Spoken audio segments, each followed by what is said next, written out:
Friends, now the floor is open for your questions, clarification, ideas, or reflections. Kindly raise your hands, those who wish to ask the questions. Sir, I have a question. Yes, sir. See the hatred, especially societal level hatred that is spread against a particular religion or a particular section of the community is not done on a spark of the moment. It is consistently meditated and followed systematically so that that particular action can be taken. So in this situation, how would you recommend the youngsters, especially the youngsters who are instrument in carrying out this destructive hate? What all things you can recommend these people or Yeah. youngsters? How do you fight against, or how do you withstand such kind of consistent effort? Yeah. I think your question is a question of everyone, and every concerned citizen is thinking in that way, as you have explained through your question. So I would like to suggest to our youngsters that hate is not an answer. Hate is not a means for progress. Hate is something that takes us centuries behind. So instead of that, we should keep in our mind or the idea of India, how we want to see India develop in the coming days, and in what ways I can contribute. If we invite us youngsters towards the right thinking, towards the right path, and towards forming a lofty vision, that would be fine, and that will definitely have very positive impacts on the younger minds. So we should invite our youngsters to focus on contributing for the development of India. See, there are many gray areas, we can say, wherein we have not performed well. For example, these days we are hearing announcement from the uh, Nobel Prize announcement committee that they are giving prizes to different individuals and group of scientists, and we don't find any mention of our India. So how long we can wait for that? So after Sir C.V. Raman, no Indian has won Nobel Prize in the field of science. No Indian-born scientist, no Indian scientist has won Nobel Prize in the field of science. There are many things we can keep those things in mind and guide our students and use accordingly. And again, we should have a common platform wherein we can sit together and discuss the issues that we are facing. In a plural society, we should remind us time and again that in a plural society, you can't progress by, disregarding a particular community, by oppressing someone, by neglecting someone. As a whole, you should move. You look developed countries, they are moving as a whole.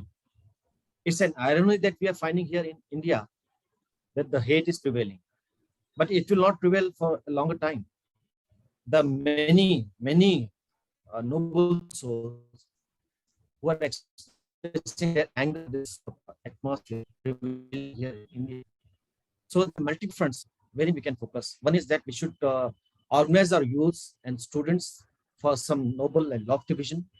And again, we should organize different followers of different religions on a single platform to sit together to discuss the issue that we are facing. Thank you, sir. Next, anyone want to ask a question?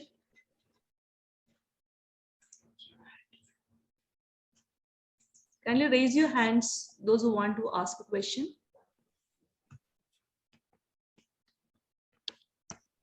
Yeah. Yes, Father Jivendra.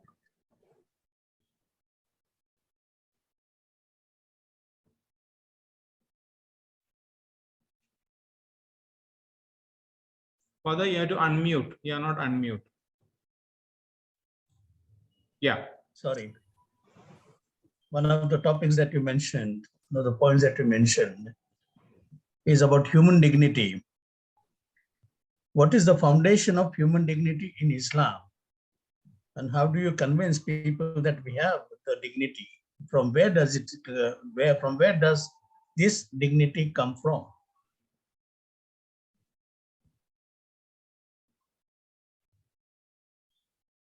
The one who has created human beings have said what human dignity is about. The Quran says that God has created human beings on a very selective pattern. That is why he has been regarded as superior creation.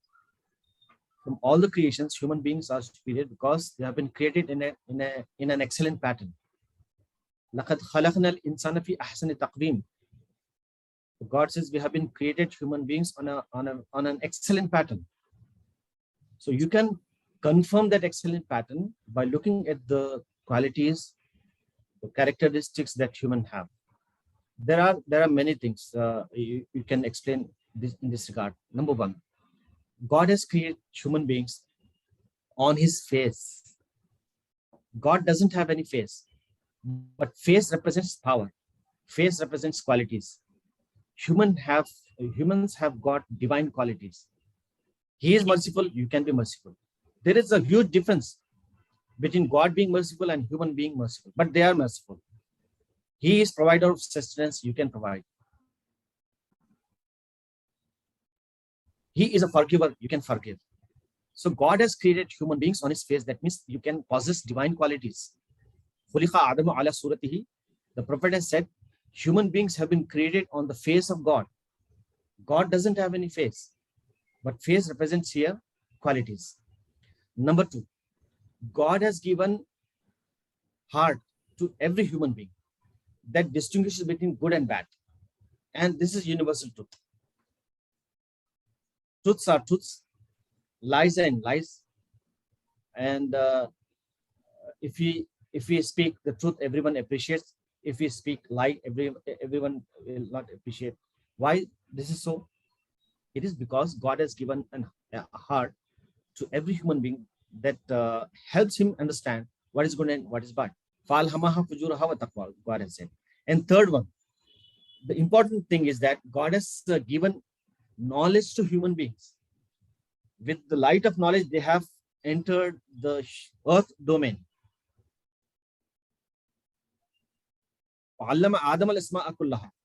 God has said that we have taught the names of everything to the human, to Adam. Al Asma, God says that Adam al Asma Al Asma means the names. Names includes functioning also. If you know anything by its name, you will not be familiar with its functioning unless you focus on that one. Television, you know television by its name. Unless you are a scientist, unless you are a science student, you can't understand how a television works. Mobile, you know by its name, but you can't understand its functioning unless you are a scientist. But as far the humans are concerned, God has given a special criterion for the human beings to understand the things. So all these things clubbed together magnifies the dignity of human beings. وَلَقَدْ كَرَّمْنَا بَنِي آدَمَ, we have honored the human beings. Why? Because of these qualities. So the basis is God's instructions, God's words, which categorically explains that man has got superior qualities and he is different from other creatures. Yes, thank you, sir. Next is Sanjeev Bar. Sanjeev Bar, please. Yeah. Good evening. Am I audible? Sir, very good evening, sir. Can you hear me? Yes. Yeah. Yes. Okay. What I wanted to ask you is, if it's a religion of tolerance, how do you reconcile to the fact, like you have beheadings and stoning to death in Saudi Arabia, Iran, many of these Islamic countries? Is this acceptable in Quran? I mean, is this the law that the land, or is this something that is a diktat from the Quran? So, See, things are very clear as far the Quran is concerned. Uh, for some particular sins, punishment have been the forms of punishments have been explained. Based on those explanations, few Islamic countries have adopted those laws, and like as you said, stoning of the rapist, that has been mentioned.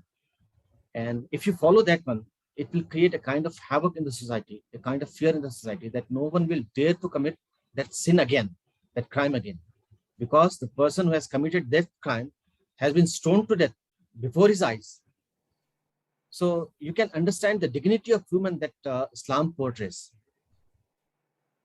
Look at the capital punishment. Look at the apathy of the women, of womanhood, and the protection of women's rights, etc., etc. As for beheading is concerned, I personally disagree with that one. I don't know how people are justifying beheading of persons. I'm not convinced with that. yeah, but that it is happening.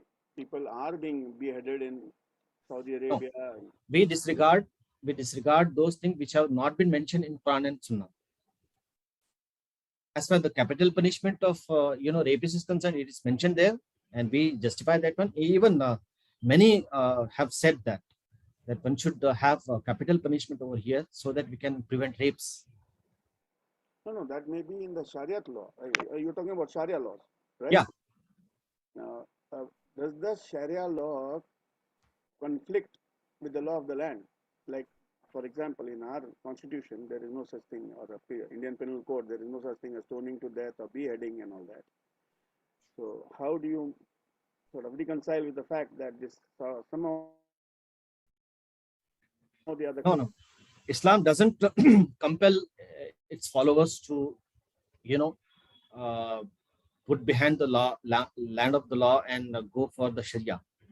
They can within the purview of Sharia, they can follow the land of the laws as we are following here in India.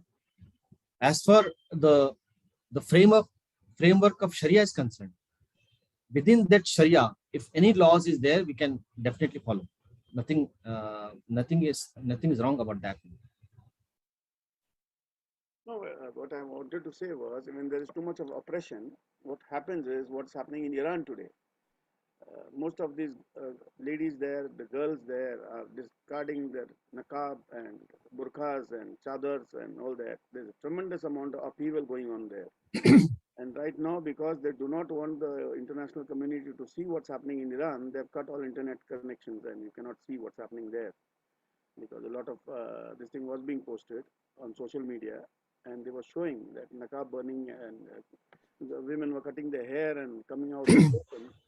Now, as far the niqab or the veil is concerned, the things are very much clear.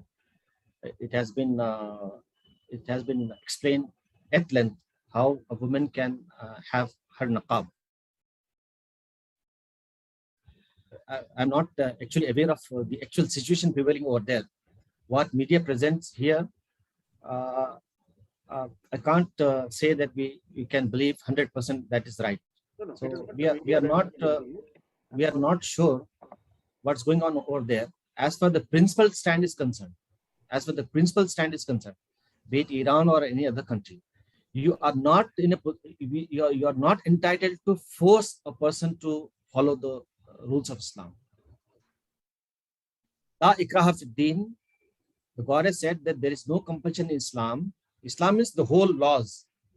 La ikraha fi din qad tabayyana rushdu min al-ghayy. Because why it is not compulsory? Why there is no compulsion? Because the things which are right and things which are wrong have been explained to you clearly. If you are willing, you just come forward and adopt it. If you are not willing, you can go ahead, no problem. If you are right or if you are wrong, you can say here in this world. But actually, what happens here is not final one. God says that if you believe that what you believe is right, okay, no problem, you can believe that. You have the authority to believe what you want. But as for the right and wrong is concerned, and the good is bad is concerned, we will come to know when we meet Allah. This is what we can say. It's a principal stand, you can say. Okay, Mr. Sanjeev, thank you. Is there anyone more who would like to ask something or add their comments? We have now come to the end of this wonderful presentation. I want to thank Mr. Mohammed Abdullah Javed for his wonderful presentation.